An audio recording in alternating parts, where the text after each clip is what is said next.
हर हर महादेव। रामपाल के शिष्यगण अथवा रामपाल के जो पुस्तक हैं उसमें वो लोग लिखता है कि काल एक पुरुष है, परंतु स्कंद पुराण के माहेश्वर खंड में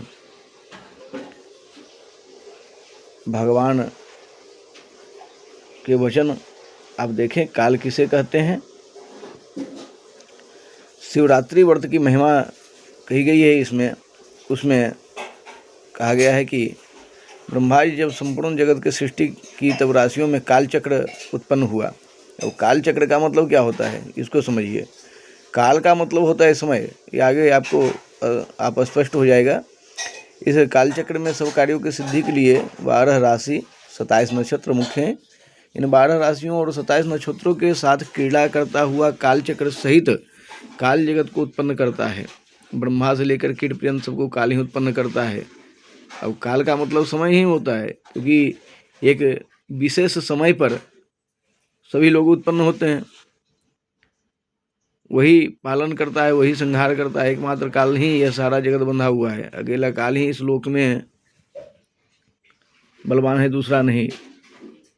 लोग कहते भी हैं कि समय ही बलवान है। अतः यह सब प्रपंच कालात्मक है।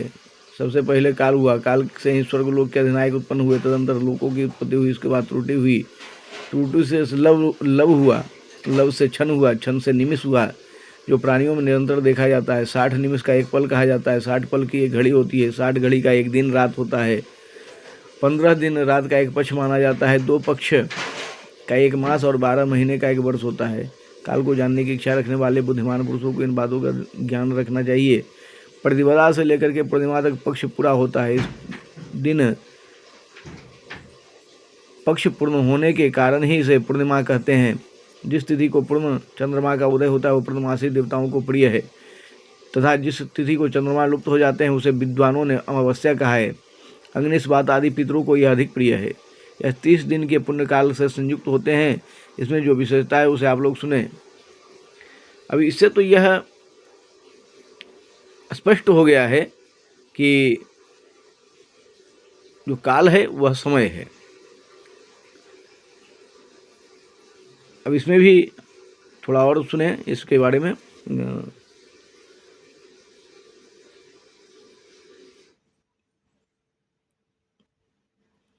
ये 30 दिन पुण्यकाल से संयुक्त होते हैं। इसमें जो विशेषता है उसे आप लोग सुने।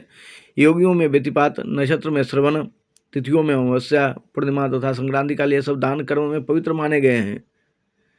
भगवान शंकर को अष्टमी प्रिय है, गणेश जी को चतुर्थी प्रिय है, नागराज को पंचमी, कुमार कार्तिकेय को षष्ठी, सूर्यदेव को सप्तमी, दुर्गा जी को नवमी, ब्रह्मा जी को दशमी, रुद्रदेव को एकादशी, भगवान विष्णु को द्वादशी, कामदेव को त्रयोदशी तथा भगवान शंकर को चतुर्दशी विशेष प्रिय है। कृष्ण पक्ष में जो चतुर्दशी अर्धरात्रि व्यापिनी हो उसमें सबको उपवास करना चाहिए। वह भगवान शिव का सायुज्य प्रदान करने वाला है।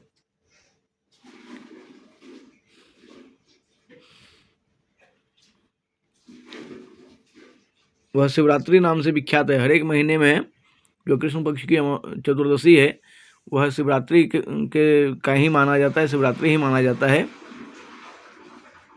इसके बाद इसमें कथाएं हैं, लेकिन मुख्य रूप से मैं ये दिखाना चाह रहा था कि जो रामपाल का चेला लोग है वो लोग कहता है कि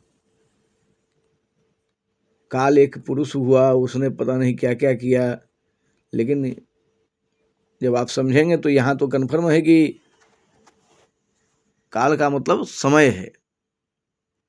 ठीक है, सबसे पहले ब्रह्मा जी ने काल चक्र का ही उत्पादन किया, वही उससे ही बनाया। हर हर महादेव।